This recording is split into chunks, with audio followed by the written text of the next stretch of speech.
Shalom, Tuhan kita adalah Tuhan yang baik, sebab Alkitab berkata Allah adalah kasih, God is love.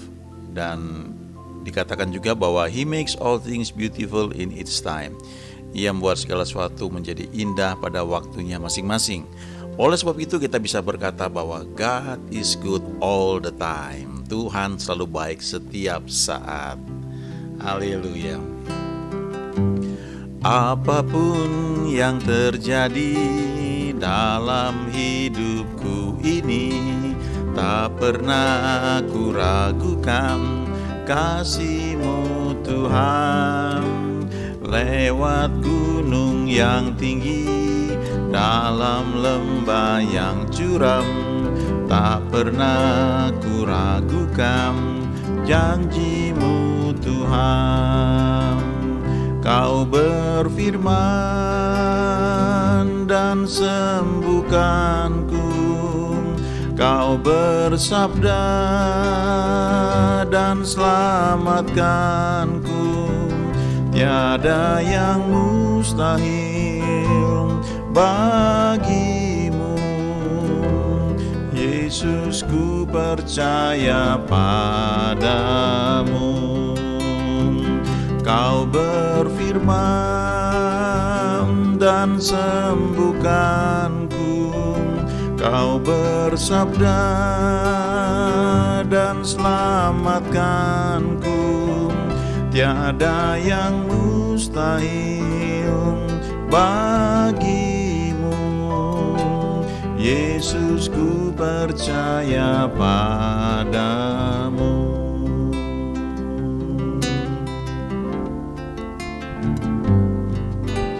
Apapun yang terjadi dalam hidupku ini, tak pernah ku ragukan kasih-Mu Tuhan. Lewat gunung yang tinggi, dalam lembah yang curam, tak pernah ku ragukan janji-Mu Tuhan. Kau berfirman dan sembuhkanku, Kau bersabda dan selamatkanku. Tiada yang mustahil bagimu, Yesus, ku percaya padamu. Kau berfirman dan sembuhkanku, Kau bersabda dan selamatkanku.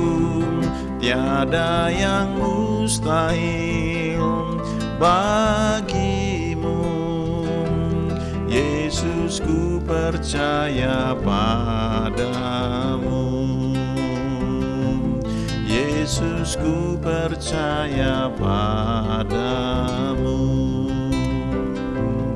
Yesus, ku percaya padamu. Refren lagu ini sangat bagus ya kalau kita camkan, karena dikatakan Kau berfirman dan sembuhkanku. Ini diambil dari kitab Mazmur ya.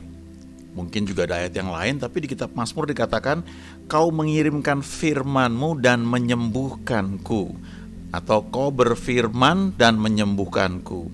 Dalam terjemahan lain dikatakan Kau berfirman, Kau mengirimkan firman-Mu, dan firman-Mu itu menyembuhkanku.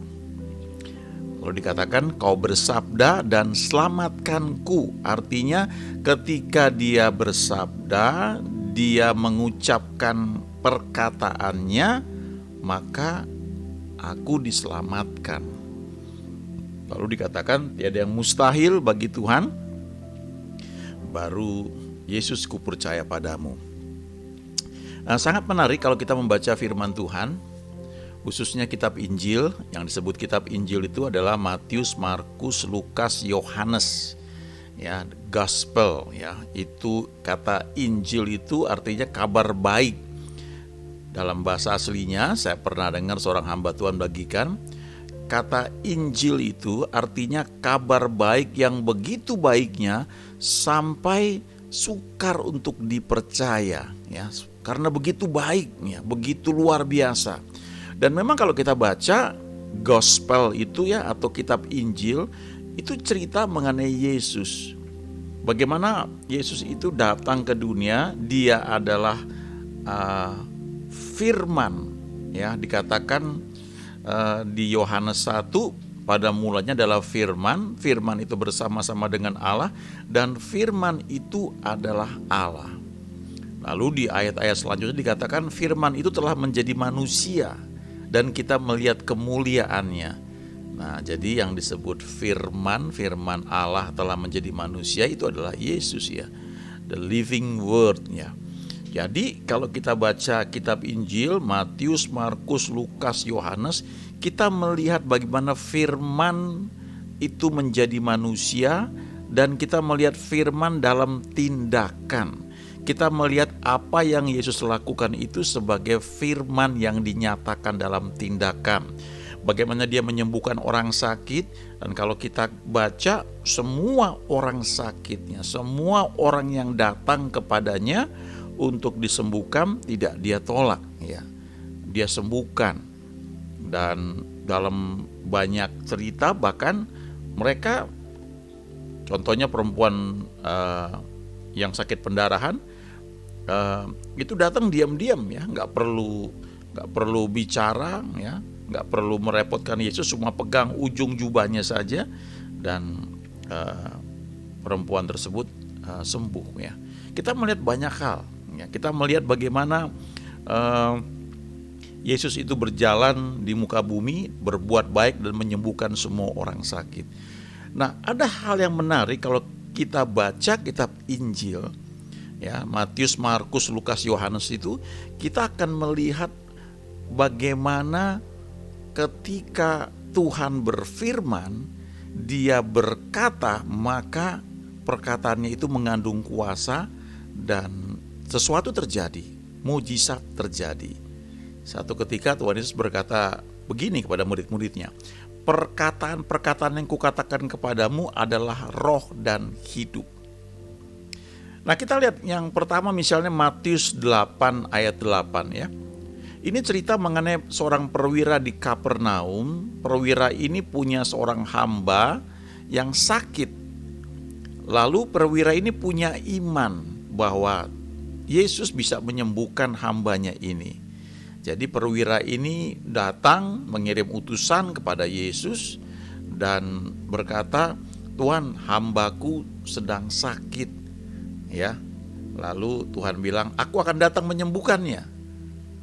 Lalu jawab perwira itu kepadanya di Matius 8 ayat 8, Tuhan, aku tidak layak menerima Tuhan di dalam rumahku.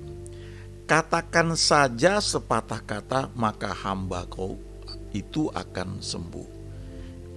Nah, apa yang dikatakan oleh perwira Kapernaum ini mengagetkan Yesus, membuat dia heran. Karena Yesus berkata tidak pernah dia lihat iman sebesar ini di antara orang Israel. Ternyata ada orang yang begitu percaya pada perkataanku, sampai orang ini cuma bilang, Tuhan, katakan saja sepatah kata, engkau gak perlu datang ke rumahku, engkau gak perlu repot-repot, cuma katakan sepatah kata saja, maka hambaku itu akan sembuh. Dan memang akhirnya Tuhan berkata, jadilah menurut imanmu, dan hambanya itu sembuh, ya. Walaupun Tuhan Yesus gak perlu datang ke tempatnya. Di sini kita belajar ada orang yang percaya pada perkataan Yesus. Sebenarnya dalam doa, ya, dalam hubungan pribadi kita dengan Tuhan, dalam pergumulan kita, ya, kalau kita berdoa, apa yang kita cari sebenarnya? Ya, kalau saya pribadi, ya, saya melihat, membaca banyak buku hamba-hamba Tuhan. Mereka menantikan Tuhan mau ngomong apa, Tuhan mau berfirman apa. Karena ketika dia berfirman, maka itu jadi. Itu sebabnya dalam banyak hal mungkin kita punya katakanlah kesempatan, punya banyak hal, punya fasilitas untuk buat sesuatu. Tapi kalau kita mau mengikuti tuntunan Tuhan, maka kita perlu mencari tuntunannya lewat doa, lewat puasa mungkin. Lalu kita menantikan dia berfirman apa, dia menyampaikan firman apa. Beberapa tahun yang lalu saya pernah baca satu majalah yang dikeluarkan oleh satu pelayanan, bukan di Indonesia, ya, pelayanan internasional. Pelayanan ini ada di puluhan negara, yang besar sekali. Waktu itu pemimpin pelayanan ini mengajak satu orang juga pemimpin pelayanan yang lain, ya, tapi juniornya, ya.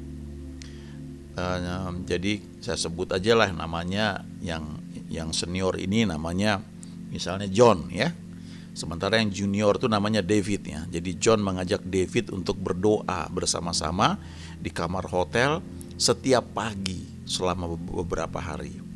Nah, John ini sudah punya pelayanan yang besar sekali, begitu besarnya sehingga punya pesawat pribadi untuk bisa menjangkau pelayanan di mana-mana. Waktu itu John ini sudah merasa bahwa dia perlu pesawat yang lebih besar. Jadi dia butuh dana dan dia berdoa. Dia ajak David ini yang lebih junior untuk berdoa bersama. Lalu mereka berdoa selama beberapa hari. Lalu pada hari keberapa, John ini bilang sama David, saya sudah mendapat tuntunan Tuhan. Dan saya mengerti dia menghendaki saya memberikan pesawat terbang ini yang saya pakai di pelayanan ini kepada pelayanan lain. Dan Tuhan sebutkan, ya, pelayanannya yang mana. Lalu John ini memerintahkan stafnya untuk menyiapkan semuanya, dan kemudian mereka memberikan pesawat terbang tersebut yang mereka sudah pakai sekian tahun, diberikan gratis kepada pelayanan lain, ya. Pesawat terbang nih, ya, bukan pesawat telepon, bukan pesawat televisi. Ini saya terus terang, ya, kagum, ya. Kadang-kadang kita itu kalau dalam pelayanan kita terfokus pada diri kita sendiri, ya. Boro-boro kita kasih ke pelayanan lain, kita lebih cenderung untuk diri kita sendiri. Dan kalaupun kita mau kerja sama dengan pelayanan lain, kadang-kadang kita selalu, ya, tidak semua tentunya, tapi beberapa yang pernah saya lihat, saya tahu, selalu mempertanyakan, kami dapat apa, ya, apa bagian kami. Jarang sekali, kalaupun ada, ya, satu pelayanan yang bisa mendukung pelayanan lain, bahkan yang tidak ada kerjasama mungkin, memberikan, apalagi memberikan entah uang, ya, materi. Ya, ada satu pelayanan lain lagi yang saya pernah dengar beberapa tahun yang lalu, ya. Pelayanan ini sudah gede juga, ya, bukan di Indonesia, ya, di luar negeri. Lalu pemimpin pelayanan ini satu ketika merasa diberkati oleh pelayanan lain, di mana pemimpinnya mengajarkan tentang iman. Nah, karena dia merasa diberkati, dia berdoa dan dia kasih dari kas pelayanan itu jumlah yang sangat besar. Saya nggak tahu kalau dirupiahkan tuh mungkin bisa berapa miliar, ya, dikasih ke pelayanan yang dia merasa sangat diberkati lewat pengajaran dari pemimpin pelayanan tersebut. Wow. Nah, jadi kembali ke cerita tadi, ya, si John ini pemimpin pelayanan yang besar, dia merasa Tuhan menuntun dia untuk memberikan pesawat terbang yang mereka pakai di pelayanan itu, pesawat pribadi, mereka berikan ke pelayanan lain, ya. Dan cuma selang beberapa hari, John ini mendapatkan pesawat terbang yang baru, lebih besar dan memenuhi kebutuhan mereka. Kalau kita baca di Injil Lukas, Tuhan berkata, "Give and it shall be given." Berilah maka kamu akan menerima. Orang akan memberikan kepadamu. Wow, saya jujur, ya, suka kagum, ya, melihat mereka yang bergerak dalam level iman luar biasa sekali. Ya, mereka berani bertindak melakukan sesuatu setelah mereka dapatkan apa yang Tuhan katakan kepada mereka. Katakan saja sepatah kata, kira-kira kayak begitu. Jadi dalam doa itu mereka menantikan Tuhan ngomong apa. Dan ketika Tuhan berbicara, itu yang dikatakan di Roma 10 ayat 17. Jadi iman timbul dari pendengaran dan pendengaran oleh firman Kristus. Faith comes by hearing. Itu kebenaran ya. Kalau bahasa Inggris dikatakan faith comes, itu artinya bentuk present tense ya. Iman itu selalu datang oleh karena mendengar, oleh karena pendengaran, oleh karena sedang mendengar. Mendengar apa? Mendengar firman Tuhan, mendengarkan firman rema. Ya, itu di Matius 8 ayat 8 ya. Nah, sekarang Yohanes 2 ayat 5. Ini cerita bagaimana Tuhan Yesus membuat mujizatnya yang pertama, yaitu air menjadi anggur. Nah, kalau kita baca dari ayat 1 sampai dengan ayat 11, kita akan melihat banyak pelajaran di sana. Tapi kita lihat di ayat 5 ya.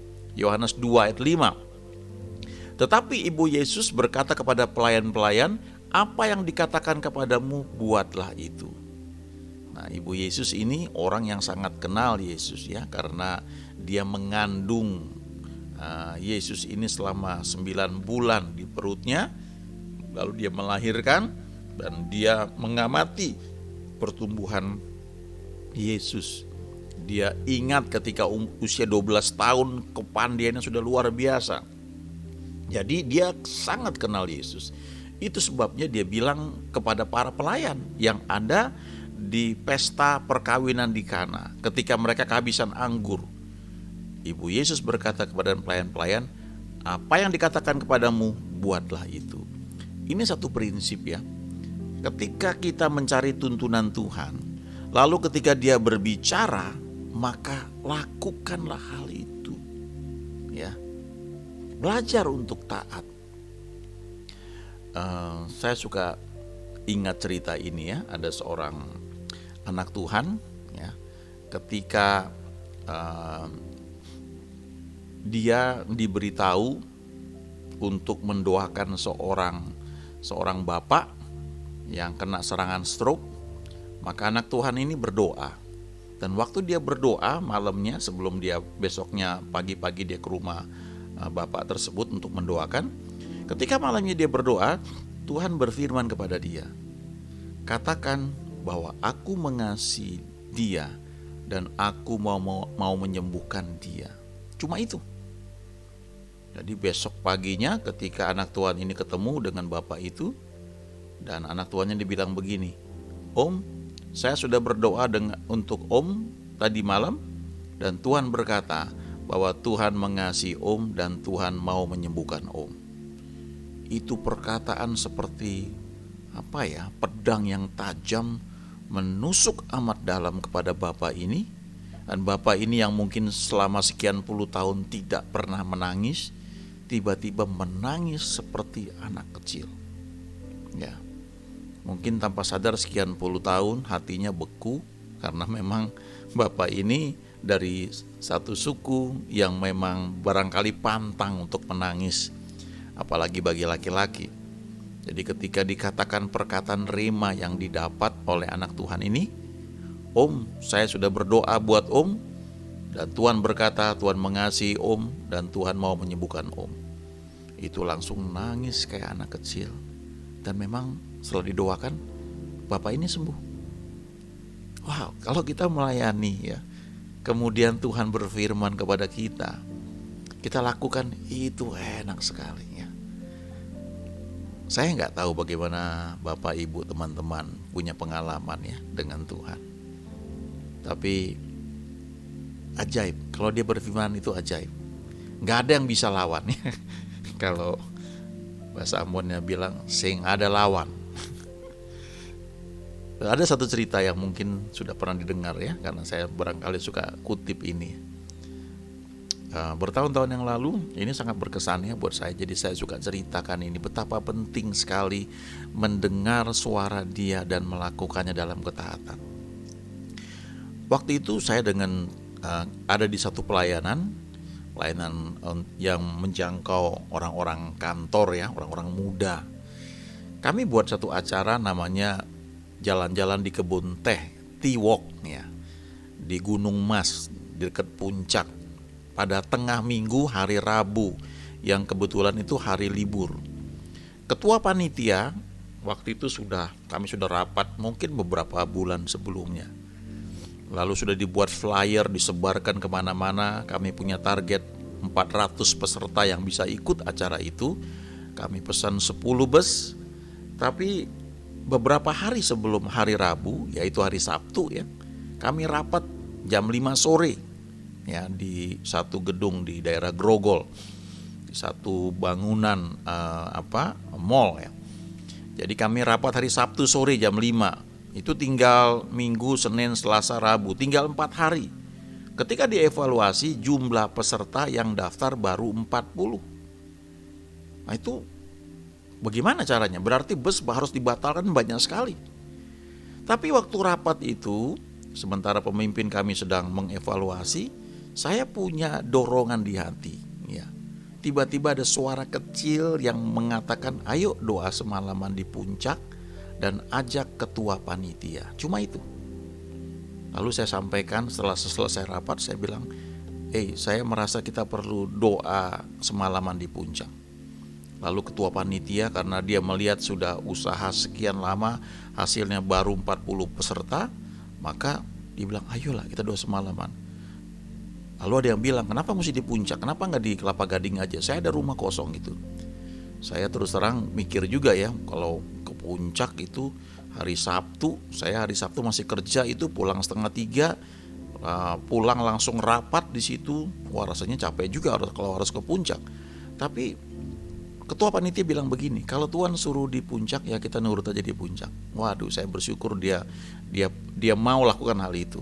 Lalu saya ajak satu orang lagi. Sebenarnya kami cukup bertiga, tapi kalau nggak salah ada tambahan teman lagi yang ikut ya, yang menurut saya waktu itu harusnya dia nggak perlu ikut ya, tapi dia mau ikut ya nggak apa-apa juga. Walaupun ketika doa semalaman dia akhirnya tertidur ya waktu doa tersebut. Nah kemudian kami berangkat ya, kami janjian ketemu di Sarinah, di McDonald. Waktu itu saya pulang dulu, mandi sampai rumah, ambil gitar, kemudian langsung berangkat jam 9 ketemu di McDonald Sarinah. Lalu kami ke Kelapa Gading, ke rumah teman untuk pinjem kunci untuk vilanya di puncak.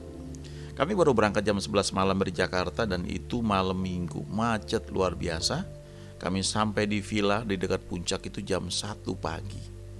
Dan begitu sampai, saya capek sekali ya, karena saya udah kerja sepanjang minggu, Senin sampai Sabtu, pulang rapat, habis itu pulang ke tempat kos, waktu itu belum menikah, mandi, langsung jalan lagi, jemput temen, saya drive ya, jam 9 kami ke Kelapa Gading, lalu jam 11 malam berangkat ke puncak. Sampai di puncak, saya ambil gitar, jam 1 pagi, saya ajak nyanyi penyembahan, capek sekali, ngantuk sekali. Dan beberapa teman tertidur, termasuk yang saya bilang harusnya nggak usah pergi ya, dia tertidur. Tapi jam 4 pagi ketika saya rasa saya udah harus tutup lah, capek sekali, ketua panitia ya, seorang pria, dapat vision. Dan dia bilang, teman-teman saya lihat Tuhan Yesus tersenyum. Waduh saya senang sekali, karena berarti dia senang untuk acara ini. Lalu 4:30 saya tutup, kami tidur setengah jam, jam 5 kami turun ke Jakarta karena beberapa teman memang akan ada ibadah pagi, dan pulang kembali ke Jakarta lewat Jagorawi. Teman-teman saya tertidur semua, termasuk saya juga beberapa kali sempat tertidur, tapi Tuhan jaga sehingga kami nggak mengalami kecelakaannya. Sampai di Jakarta saya drop teman-teman, saya balik ke tempat kos, saya tidur. Dan sorenya ketika saya ibadah sore, saya tanya berapa jumlah peserta yang daftar? 250 dalam waktu singkat. Setelah mengikuti tuntunan Tuhan, ayo doa semalaman di puncak. Capek ya capek, tapi bisa dilakukan, bisa. Itu pentingnya kita mendapatkan rema lalu melakukannya. Dan ketika hari Rabu acara itu berlangsung dengan baik ya, bus kepake semua, dan kami surplus setelah acara itu ya. Panitia punya uang banyak sekali waktu itu. Selanjutnya saya mau tunjukkan Lukas 5 ayat 4 dan 5 ya. Ini cerita mengenai Simon dengan teman-temannya waktu itu semalaman kerja keras cari ikan tapi tidak dapat apa-apa. Lalu Yesus lewat dan Yesus naik ke perahu Simon, dan dia pinjam perahu Simon itu untuk dia pakai untuk mengajar banyak orang. Lalu di Lukas 5 ayat 4 dan ayat 5 ini, setelah selesai berbicara, Ia berkata kepada Simon, "Bertolaklah ke tempat yang dalam dan tebarkanlah jalamu untuk menangkap ikan." Simon menjawab, "Guru, telah sepanjang malam kami bekerja keras dan kami tidak menangkap apa-apa. Tetapi karena Engkau menyuruhnya, aku akan menebarkan jala juga." Nah, ini tindakan yang melawan logika. Coba bayangkan ya, mereka sedang di dekat pantai. Lalu Yesus menyuruh mereka bertolak ke tempat yang dalam. Dan saya nggak tahu berapa jauh itu. Ini kan mengulang apa yang sudah mereka lakukan sebelumnya, semalam. Dan tidak ada hasilnya. Dan kali ini Yesus menyuruh bertolak ke tempat yang dalam. Ayo pergi lagi ke tengah. Dan kali ini bukan malam, siang. Dan para nelayan tahu itu bukan waktu yang tepat untuk mencari ikan. Dan Simon juga bilang, "Sepanjang malam kami bekerja keras, nggak ada hasilnya. Tapi karena Engkau yang menyuruhnya, walaupun melakukan hal yang sama yang telah kami lakukan sepanjang malam, aku akan melakukannya juga." Ya, cuma bedanya sebelumnya itu dengan kekuatan sendiri. Kali ini Tuhan menyuruh dan mereka lakukan. Dan kalau kita baca, kemudian mereka menangkap ikan yang begitu banyak sehingga jala mereka mulai koyak. Lalu Simon memberi kode panggil perahu-perahu yang lain, dan mereka memenuhi 2 perahu dengan ikan sehingga hampir tenggelam saking banyaknya. Wow, saya suka, kalau baca bagian saya suka kagum ya. Begitu dia berfirman, jadi Kau berfirman dan sembuhkanku.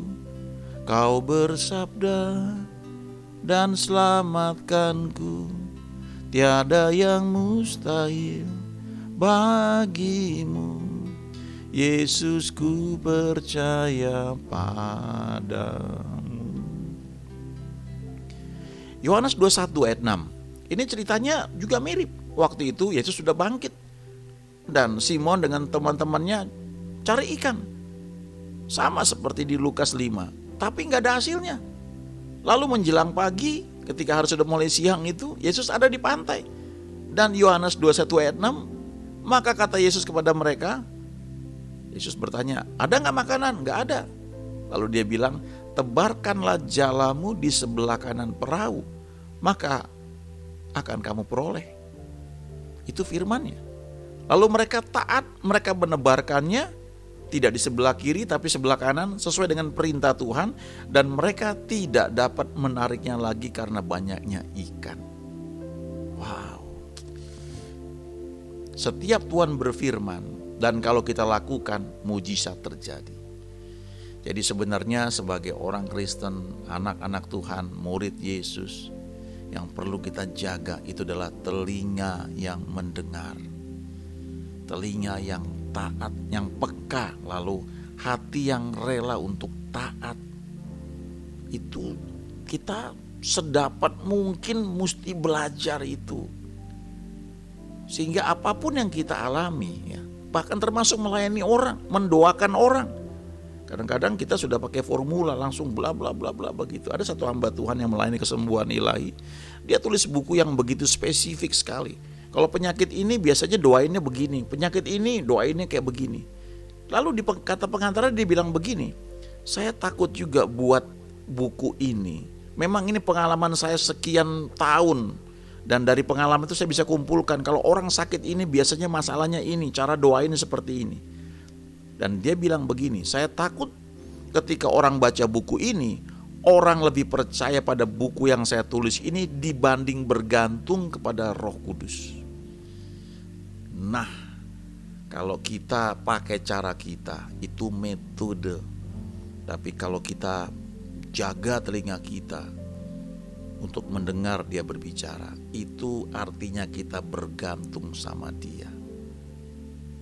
Dan waktu dia berbicara, kita putuskan untuk percaya, iman muncul.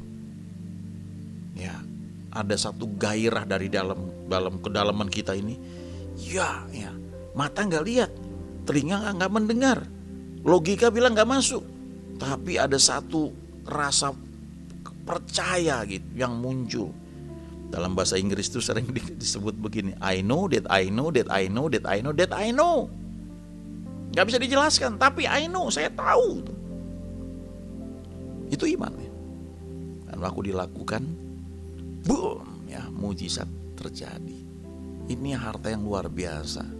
Domba-dombaku mendengarkan suaraku. Itu firman Tuhan Yesus di Yohanes 10. Jadi kalau dia bilang kita nih dombanya mendengar suara dia, artinya memang betul. Nah, kita yang perlu jaga supaya ketika dia berbicara nggak bias dengan yang lain. Jaga apa yang kita dengar, yang kita baca, yang kita lihat, supaya ketika Tuhan berbicara kita tahu ini dia, dan kita lakukan dalam ketaatan. Dan kalau kita hidup di situ senantiasa, kita akan melihat bahwa memang God is love, Allah adalah kasih. Kita akan melihat dan mengalami bahwa He makes all things beautiful in its time. Dia membuat segala sesuatu menjadi indah pada waktunya masing-masing. Dan kita bisa berkata, God is good all the time. Tuhan selalu baik setiap saat. Terima kasih Tuhan, Kau baik, sungguh amat baik. Haleluya. Terima kasih karena Kau berikan Roh-Mu yang kudus untuk mengajar kami, menuntun kami di jalan yang benar. Ajari kami Roh Kudus, ajari kami, bimbing kami, supaya kami hidup di dalam jalan-jalan Tuhan senantiasa. Terima kasih. Dalam nama Yesus kami sudah berdoa. Amin.